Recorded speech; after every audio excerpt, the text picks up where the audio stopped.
It's time for 10 minutes of Canucks Talk.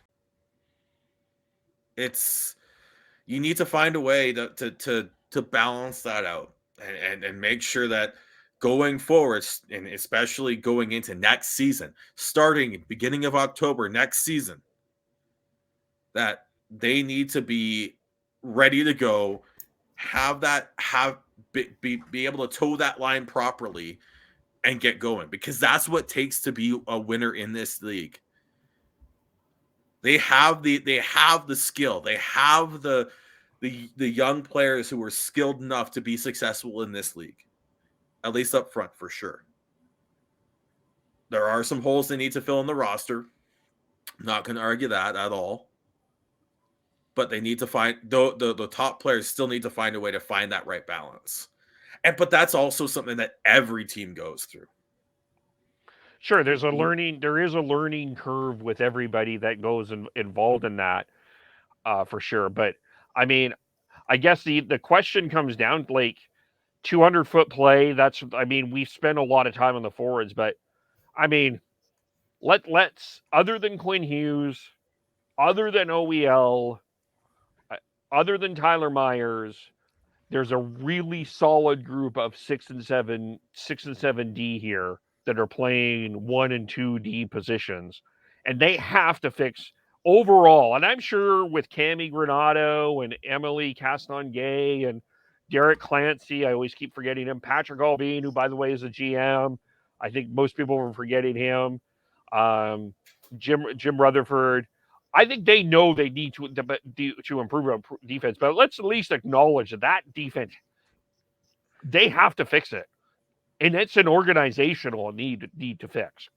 Like, it's fine that Jack Rathbone is there, and you're right, Jack. I'm glad to hear Jack Rathbone is okay, but there needs to be an overall improvement on the defense for sure. Which is interesting considering what Rutherford said on Halford and Brough earlier in the week, because he actually said that and I'm paraphrasing here, so it's not an exact quote, but he said that he's generally okay with them and that there's something he can work with there. So I'm not sure how much he's planning on tweaking it, but apparently he's happier with our decor than Kevin is. I think Rutherford sees the potential. Look at the Zadorov-Goodbranson pair in Calgary. Those are two guys who are big physical defensemen who people do not going. Devin, going into the season, how much confidence did you have in a Zadorov-Goodbranson pairing? I can't believe I'm on this podcast. This is amazing. No, it's sorry, I haven't. I had some things to say, Devin. No, totally fine. I could have jumped in, but basically zero. And I just want to add to that as well. I had zero confidence within Goodbranson. I thought that was a stupid signing. And it's worked out very well. I was high on Zadorov, but those are Daryl Sutter players, right? So they play the system very, very well. And that's why Daryl Sutter contacted Goodbranson in the offseason and said, hey, wait out free agency. I want you, and I want you to come in and play for me. And that's been massive. I'll let you finish your point, Sean, and then I got a question for all you. But that's my whole thing, is like, you can be successful with a big physical defenseman if you put them in a position to succeed. And I think we're starting to see that. The issue right now is that the team defense isn't there. As you said, Kev, the 200-foot from the forwards is not there, and they're pushing hard to be better offensively than they were under Travis Green, but they're not. It's finding that, and a big part of that might be speed on the wings. And I think that's the big, honestly, that is, if you want something to look for that Jim Rutherford and Patrick Alvin are going to be looking for, and that management team are going to be looking for, it's speed on the wings. So I think, like I said, Podkolzin and the Höglander long-term are safe. Besser may not be the fastest guy, but trust me, they're going to keep him. They aren't moving a guy who's a one-shot scorer the way Besser can be. But one trick pony. Yeah, no, it's the same. But you look at Pearson. I'm a big Pearson fan, but I don't think he fits Rutherford and Alvin's style. They want speed on the wings. I mean, he already got rid of Pearson once. He's already done it once. For good Branson, actually. Yeah, that is kind of ironic how who was in that deal. But I think you also look at Tampa. I wouldn't call McDonough a fleet of foot defenseman. I wouldn't call Sergachev a fleet of foot defenseman. Hedman, very good skater. But you've got Eric Chernak, Jan Ruda. They won with Braden Coburn, and like those aren't fleet of foot defensemen. But you have to have the forwards come back to be able to support them so that they are in a position to succeed. And I think that's the biggest thing that the Canucks are missing right now, is they don't have that speed on the wings. Now, is that Alvin's team? Is that his vision, or is it Boudreau's vision? Now, the reason why I ask is, okay, is it a lack of effort from the team, or is it trying to get the team to buy into Boudreau's system? Is that why it's not working? I think and even from the beginning of Boudreau, like when they played well and they were good and everything was going well, you saw what Boudreau was trying to implement. You saw and then you throw in, build off of that and everything. But as soon as things start to go a little bit awry, you can see how the team sort of sucks back into more of a zone defense style and don't pressure the puck not nearly enough. And I think we're starting to see that now. It's still trying to break the old habits from the old system that did not work. Flat out did not work. And I think that's where we're at right now. It's because you get the new coach bump where everyone listens and is super attentive, and but as soon as you get a little comfortable and all that, this is just human nature, right? You think about, go through your life and how you, like, beginning of something new, you're always very super attentive, and then things can fall back a little bit, and especially when things get intense and stressful, you fall back to what's comfortable. And unfortunately, right now for the Canucks, what's comfortable is like just is a very passive defense, and that's not what's going to work for them. They need to be more aggressive. And when they do get away from that, that's when they're successful, and they're still just trying to break it.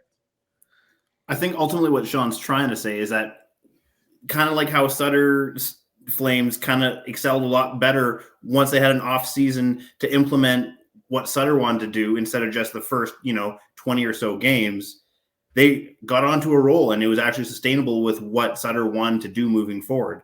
So give the Canucks that same sort of window, starting next season, maybe success will be more sustainable under Boudreau and not just that new coach bump. And I'd be very curious to see what acquisition/trades Alvin is going to try and do to help bolster that lineup. Like you said, Sean, maybe more speed on the wings, and to Kevin's point, maybe some depth on defense. Because Luke Schenn is an AHL defenseman last year. This year, last year. The problem with the Canucks defense right now is that they're missing one other sort of top 4 defensemen. It's not the depth guys that they're worried about. They've got Hominick, who's overpaid. They've got Pullman, who at whatever he's making, depth defenseman signing. Like, let's be honest. But you've got Kyle Burrows, who unfortunately is injured for the next little bit, but he's been fantastic. Brad Hunt's been okay. The issue is that you've got Tyler Myers and OEL, who have been playing I honestly think they've been pretty solid, but they just, outside of Quinn Hughes, there's no other defenseman outside of Quinn Hughes, and then OEL while Quinn Hughes was out, that has really stepped up and taken the bull by the horns and said, no, I belong here. No one else has done that other than Luke Schenn. Luke Schenn's done that, but he's also, like, at best a number 4, but ideally you want him on your bottom pair. He's His arguably been. Sorry, Chris, just a quick second. He's arguably been your Gabranson. He's been the Canucks Gabranson in a lot of ways. He's been. I'd say he's more than Zadorov, because Zadorov. No, I would say Zadorov's been better than the good Branson this year. No. I wouldn't say I'll explain what I think. What Gabranson has been a steady, solid guy that you can rely on. That's what I've seen Luke Schenn be in terms of that description. Just steady, reliable, quiet, probably good in the room. Zadorov is an adventure. Like, Nikita Zadorov should be a Netflix series. Like, sometimes you get just unbelievable play from him, but sometimes, my God, is it a comedy of errors. I just want to bring it back to Schenn for a quick second, though. So for me, Schenn, his skill level might not be where it was when he first got drafted or in his first couple of years in the league, but he makes up for his lack of talent now with his give a shit meter. Yeah, and that's Gabranson in a lot of ways. It's that give a shit meter. And just to toss something that Devin has said for years when he jumped on here, when we were talking about the Flames, is the give a shit meter in Calgary has changed, right? There is a give a shit meter right now in Calgary. And I'm not saying there's not a give a shit meter in Vancouver, but I do think what I'm seeing right now is I don't know what's going on meter. I don't know what the future is holding on right now. They're still trying to figure out what the parameters of Boudreau's meter is. Yeah. They're dating right now. They're trying to figure each other out, trying to figure out what suits them the best, right? Overall, I'm going to talk about Sean and what he was talking about before. Just let's build for next year. If you're a Canucks fan, make sure that your young players are doing the right things and help get Alvin to help bolster that lineup just a bit more. And I think me personally, I was surprised how shitty they've been this year. Realistically, you have a great top six. You have an amazing goaltender. You have a top 10, 15 young defensemen in the league. My God, those are a winning atmosphere, and those are winning pieces right there. So I can't see why they can't come back next year, or maybe even make a run this year, but come back next year with a competitive team.